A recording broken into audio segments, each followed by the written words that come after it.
আসসালামু আলাইকুম। লিটন কুমার দাস টেকনিক্যাল জটিলতায় ভুগছেন, তার ব্যাটিংয়ের শেপ নষ্ট হয়ে গেছে। অনেক আলোচনা হয়েছে, অনেক কথা হয়েছে, অনেক কথা হচ্ছে। আমি দুইটা শটকে একটু কম্পেয়ার করে দেখাতে চাই। 2022 টি-20 বিশ্বকাপে লিটন কুমার দাস ভুবনেশ্বর কুমারকে একটা স্কুপ শটে বাউন্ডারি পেয়েছিলেন। সেই লিটন কুমার দাসই স্কুপ শট খেলতে গিয়ে পরপর 3বার ব্লেসিং মুজারাবানের এগেনস্টে ব্যর্থ হয়েছেন। একটু গভীরভাবে লক্ষ্য করে যদি দেখি যে লিটন কুমার দাসের ব্যাটিং শেপটা কিভাবে নষ্ট হয়ে গেছে, খেয়াল করে দেখেন। প্রথমত যে ফ্রেমটা আপনারা দেখছেন দুটা স্কুপের ক্ষেত্রে কম্প্যারিজনের মধ্যে, বোলার যখন ডেলিভারি স্ট্রাইডে আসছেন ওই সময়টাতে অলমোস্ট সিমিলারভাবে দাঁড়ানো আছেন, কিন্তু প্রথম যে স্টেপটা দিয়েছেন দুটা ক্ষেত্রে একটু খেয়াল করে দেখেন। তার প্রথম স্টেপটা ইন্ডিয়ার এগেনস্টে ম্যাচে ব্যাকফুটের যে প্রথম স্টেপটা তিনি দিয়েছিলেন, দেখেন কতটা কন্ট্রোলে তার বডিটা ছিল। তবে জিম্বাবুয়ের এগেনস্টে ব্লেসিং মুজারাবানির ক্ষেত্রে ব্যাকফুটের অবস্থানটা দেখেন হাওয়ায় ভাসছে এবং তার বডি কন্ট্রোলের মধ্যে নাই। অর্থাৎ এই ফ্রেমটা দেখে আপনি মোটামুটি ভালো মতো এনশিওর হয়ে যেতে পারবেন যে লিটন কুমার দাসের ব্যাটিং শেপ কতখানি আসলে নষ্ট হয়েছে। খেয়াল করে দেখেন ওই সময়টাতে তার পায়ের অবস্থানটা কেমন, অর্থাৎ প্রথম স্টেপটা যখন দিয়েছেন কতটা কন্ট্রোলে ছিল, আর এখন একদম ইনিশিয়াল স্টেজ থেকেই কতটা কন্ট্রোল লেস। এবারে সেকেন্ড স্টেপের জায়গাটায় যাই। খেয়াল করে দেখেন সেকেন্ড স্টেপটা যখন গেছে, বোলারের হাতের পজিশন এবং ব্যাটারের পায়ের পজিশন অলমোস্ট ব্লেসিং মুজারাবানির ক্ষেত্রে লিটন কুমার দাস ওয়াইডের দাগের কাছে চলে গেছে তার ব্যাকফুটটা, এবং বডি একটা দিকে হেলে পড়েছে। অথচ ইন্ডিয়ার এগেনস্টে ম্যাচটাতে তার বডি কিন্তু স্ট্রেইট পজিশনেই ছিল, অর্থাৎ কন্ট্রোলেবল পজিশনে ছিল। এর পরের ফ্রেমটা খেয়াল করে দেখেন, একেবারে ওয়াইডের দাগটাকেই ঢেকে ফেলেছে ব্লেসিং মুজারাবানির ক্ষেত্রে। কিন্তু ওই সময়টাতে যখন ভুবনেশ্বরকে ফেস করছিলেন, পেছনের পাটা ওয়েল ব্যালেন্সড, সামনের পাটা ওয়েল ইন কন্ট্রোল। এর পরের ফ্রেমটাতে যদি আমরা যাই, খেয়াল করে দেখেন একেবারেই ওয়াইডের দাগটাকেও কাভার করে ফেলেছেন। বডি কিন্তু অলরেডি হেলে গেছে, বডি অলরেডি লিটন কুমার দাসের হেলে গেছে, কিন্তু ওই সময়টাতে অর্থাৎ 2022-এর কথা যখন বলছি, যখন তার ব্যাটিং শেপটা আরও প্রপার ছিল, তখন বডিটা একদম কন্ট্রোলড পজিশনে। এর পরের ফ্রেমটা যদি খেয়াল করে দেখেন, এইখানে সবচাইতে বড় টুইস্টের জায়গাটা, ব্যাটের ফেসটা খেয়াল করে দেখেন। ব্লেসিং মুজারাবানির ক্ষেত্রে লিটন অলরেডি বলের লেন্থ, বলের লাইন জাজ না করেই ব্যাটের ফেসটাকে ওপেন করে ফেলেছেন। কিন্তু ওই সময়টাতে অর্থাৎ যখন তিনি ভুবনেশ্বরকে খেলেছেন, তখন ব্যাটের ফেসটা তখনও তিনি ওপেন করেন নাই, কারণ তখনও তিনি বলের লেন্থ জানেন না, বলের লাইন জানেন না। সো এটা কিন্তু একজন দূরদর্শিতা সম্পন্ন ব্যাটারের পরিচায়ক, যে কোনো ব্যাটার ব্যাটের ফেসটা ওপেন তখনই করবেন যখন তিনি বলের লাইনটা বা লেন্থটাকে জাজ করে ফেলতে পারছেন।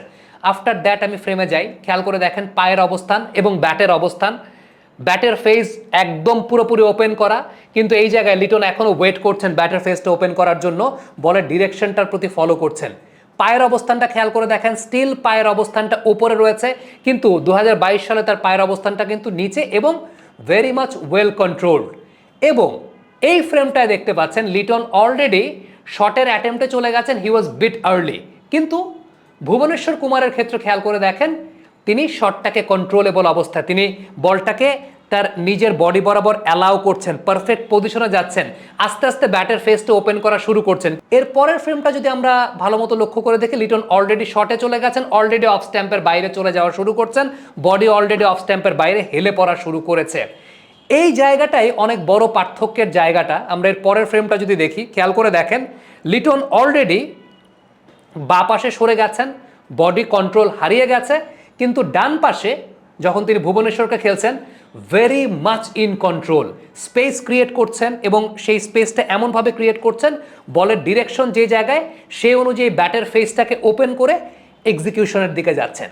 সো এটা খুব ভালো মতো লক্ষ্য করা যায় যে সেই সময়টাতে লিটন কুমার দাসের বডি পজিশনটা কতটুকু অ্যাকুরেট ছিল। হ্যাঁ, এটা আপনি অবশ্যই বলতে পারেন যে ব্লেসিং মুজারাবানির যে বলটা, সেটা একটু ওয়াইড আউটসাইড অফ স্টাম্প বা একটু আউটসাইড অফ স্টাম্প পিচ করেছে এবং ডিরেকশনটা আউটসাইড অফ স্টাম্প, কিন্তু আমাদের মনে রাখতে হবে বল যখন ছোড়ার আগের ইনিশিয়াল মুভমেন্টের জায়গাটা, তখন থেকেই কিন্তু লিটনের বডি শেপ নষ্ট হয়ে গেছে। অর্থাৎ যখন বোলার, আমরা যদি একটু রিওয়াইন্ড ব্যাকে যাই, বোলার যখন বলটাকে হাত থেকে ছুটছেন ওই সময়টাতে যদি আপনারা একটু খেয়াল করে দেখেন, লিটন অলরেডি তার পেছনের পায়ের শেপটা নষ্ট, অর্থাৎ পেছনের পা অনেক বেশি স্ট্রেচ করে গেছে ওয়াইডের দাগ বরাবর, পেছনের পাটা ওপরের দিকে উঠে গেছে, এবং সেই সঙ্গে ব্যাটের ফেসটাও খুব আর্লি ওপেন হয়ে গেছে, যেটা 2022 সালে যখন তিনি খেলেছেন ব্যাটের ফেসটা কিন্তু আর্লি ওপেন হয়নি এবং পেছনের পাটা very much in controllable position, যে কারণে বলের ডিরেকশনটা যেদিকে লিটন সেই অনুযায়ী শটটাকে এক্সিকিউট করতে পেরেছিলেন। So this is the fact. আমার কাছে মনে হয় যে লিটনের মুভমেন্ট এবং ওই যে থিঙ্কিংয়ের জায়গাটা, ব্যাটের ফেসটা আর্লি ওপেন করা বা লেট ওপেন করা, এই জায়গাটা লিটন কুমার দাস অনেক বেশি মাত্রায় ভুগছেন। আরেকটা জায়গা আমি আপনাদেরকে একটু দেখাবো। খুব রিসেন্টলি আমরা একটা পরিসংখ্যান দেখিয়েছিলাম যে Liton maximum shot square of the উইকেটে খেলছেন ভি জোনে। স্ট্রেইট জোনের লিটন কুমার দাস রান খুব বেশি নেগোশিয়েট করতে পারছেন না। তার অন্যতম বড় কারণ আমরা দেখিয়েছি, লিটন প্রি ডিটারমাইন্ড ওয়েতে অ্যাক্রস শেপে যাচ্ছেন, ইনকামিং বলগুলো অ্যাক্রস শেপে যাচ্ছেন।